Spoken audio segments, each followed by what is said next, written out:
Créé en 1987, le Fonds d'art contemporain Paris Collection, anciennement FMAC, est une collection de la ville de Paris composée de 20 000 œuvres, dont 3 500 œuvres contemporaines. Ne possédant pas d'espace d'exposition, le Fonds vit par la diffusion de ses collections via ses programmes de médiation, une œuvre à l'école, une œuvre pour tous et jeunes collectionneurs. Aujourd'hui, nous rencontrons Julie Lamier, coordinatrice du programme Une œuvre pour tous. Bonjour, je m'appelle Julie Lamier, je travaille au Fonds d'art contemporain Paris Collection. Je suis médiatrice culturelle et je coordonne le programme Une œuvre pour tous.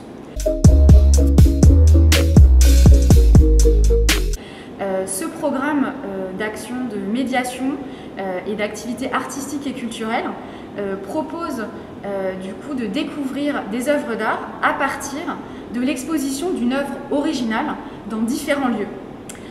Donc l'objectif de ce dispositif, de ce programme, est de sensibiliser en fait à l'art contemporain et de découvrir l'art au plus près, puisque le parti pris est assez original, puisqu'on dépose, on expose dans différents lieux une œuvre d'art. Donc ce dispositif s'adresse donc à un maximum à tous ceux qui ne sont pas forcément proches, qui ont un accès facile aux œuvres d'art, à l'art en général.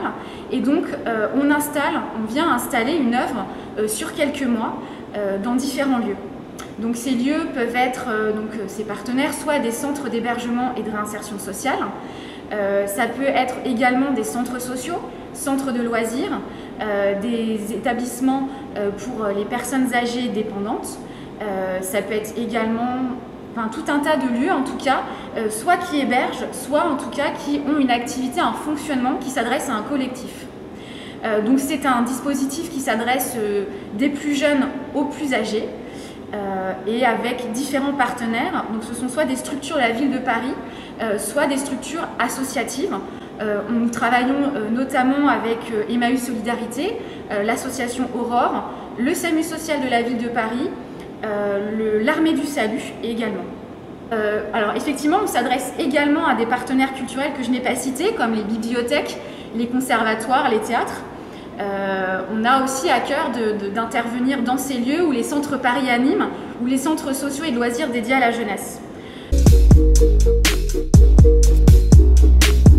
Le parti pris est quand même, en tout cas, un certain défi, puisqu'on dépose une œuvre originelle dans un lieu qui n'est pas un musée. Or, nous avons des conditions de conservation qui sont comme celles d'un musée.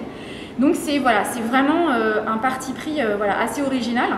Et on mène des ateliers autour, parce que l'idée c'est de vraiment permettre aux gens d'aller à la rencontre d'une œuvre d'art et de s'approprier non seulement l'œuvre en tant que telle, mais son message, soit esthétique, soit un message particulier qu'a voulu, qu'a indiqué, qu'a transmis en tout cas l'artiste à travers son œuvre. On permet, donc il y a effectivement des temps de présentation de cette œuvre pour les usagers, mais on essaie aussi d'impliquer les professionnels de la structure dans lequel est exposée l'œuvre. On a également des temps d'ateliers plastiques. On propose toujours à l'artiste de venir rencontrer les publics et s'il le souhaite de faire des ateliers plastiques également.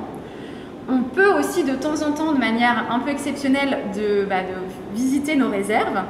Non. Alors à votre avis, qu'est-ce qu'on emballe en les faisant rouler? Oui? Des tableaux, mais quel genre de tableaux? Alors, voilà, les projets sont bâtis en fait sur ce format-là. Après, effectivement, on peut un petit peu, comment dirais-je, développer, en tout cas étoffer ces propositions.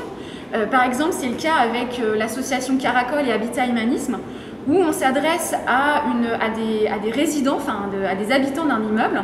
Et donc là, ils avaient l'envie que l'artiste ait une part belle.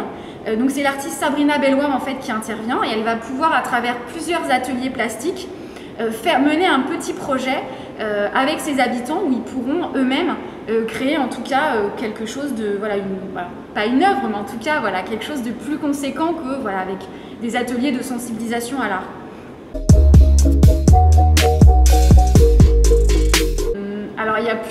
partenariats qui m'ont plu, mais je dois dire qu'en fait, ce qui forcément, ce qu'on retient le mieux, c'est les moments de rencontre avec les artistes. Ça, c'est vraiment des moments très très forts. J'ai notamment un souvenir d'une artiste femme dont on a exposé 3 photos à la bibliothèque La Canopée La Fontaine, dans le 1er arrondissement de Paris, où effectivement on avait fait venir en fait le portage.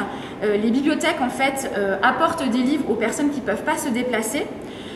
Et donc du coup là c'était exceptionnel parce que du coup ils avaient réussi à en faire venir quelques-uns pour rencontrer cette artiste. Et donc je me suis retrouvée avec un petit groupe d'hommes, avec cette femme qui avait, voilà, en tout cas, ces 3 photographies étaient, voilà, c'était elle qui se prenait elle-même en photo, donc c'était un corps nu caché. Et il y a eu un échange en fait incroyable. Ça a été une belle rencontre.